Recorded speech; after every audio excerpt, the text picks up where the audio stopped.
Hello everyone, I am Jocelyn, the AI news anchor of News for Chinese. This program is sponsored by Hoyer LLC. A medical office in Redwood City is for sale. It has an indoor area of 3,200 square feet, 9 rooms, and a large hall that can accommodate up to 120 people for gatherings. The property is located in downtown Redwood City, just 5 minutes from Kaiser Hospital and Stanford Medical Center. For inquiries, please call 408-471-7298, 408-471-7298. This spring, a teenager used ChatGPT for suicide counseling and later took his own life. His parents have since filed a lawsuit against OpenAI and its leadership. In response, the company, after much reflection, has moved to improve its widely used chatbot. In a blog post at the end of August, OpenAI announced that it would update ChatGPT to better recognize and respond to the various ways people express emotional distress, for example, by explaining the harms of sleep deprivation and suggesting rest if a user reports feeling exhausted after 2 sleepless nights. The company also said it would strengthen safeguards for conversations involving suicide and noted that the system may automatically shut down after extended sessions. In addition, OpenAI plans to roll out parental control features, allowing parents to manage how their children use ChatGPT and to access detailed information about such usage. On the same day the blog post was published, the parents of 16-year-old California high school student Adam Rain filed a lawsuit against OpenAI and CEO Sam Altman. The complaint alleges that ChatGPT systematically isolated Rain from his family and assisted him in planning his suicide. Rain hanged himself in April of this year.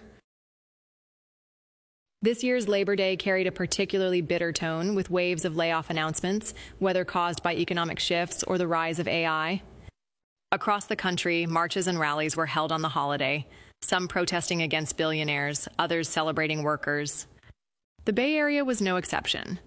From San Francisco to the North Bay, multiple demonstrations were organized to show solidarity with laid-off federal employees. Thousands took to the streets of San Francisco. The first rally took place at the Philip Burton Federal Building, organized by members and supporters of the National Active and Retired Federal Employees Association. Participants included staff from agencies such as the Internal Revenue Service and the U.S. Postal Service. They protested federal government layoffs, threats to unions, and the Department of Government Efficiency's (DOGE) involvement in Social Security and IRS tax return operations. Andy Beatley, a member of Union 1021, said, "The power of labor and the power of the people are rising up against a government that is not only corrupt, but seems bent on destroying all the good things we have built for this country. This is the least we can do. All we're doing is marching to Dolores Park, but it's the least we can do." Since President Trump took office, stricter entry controls and tariff barriers have angered many abroad, and the backlash is now being felt in the tourism industry. Experts say the number of foreign visitors to the U.S. this year is dismally low. In Buffalo, where the summer tourist season traditionally relies heavily on Canadian visitors, the decline has been particularly sharp. Even after rolling out a series of promotional incentives, the city has struggled to attract Canadians who have been alienated by USC policies. It's frustrating to see visitation drop so quickly, especially over rhetoric that could be changed, said Patrick Kaler, CEO of Visit Buffalo Niagara.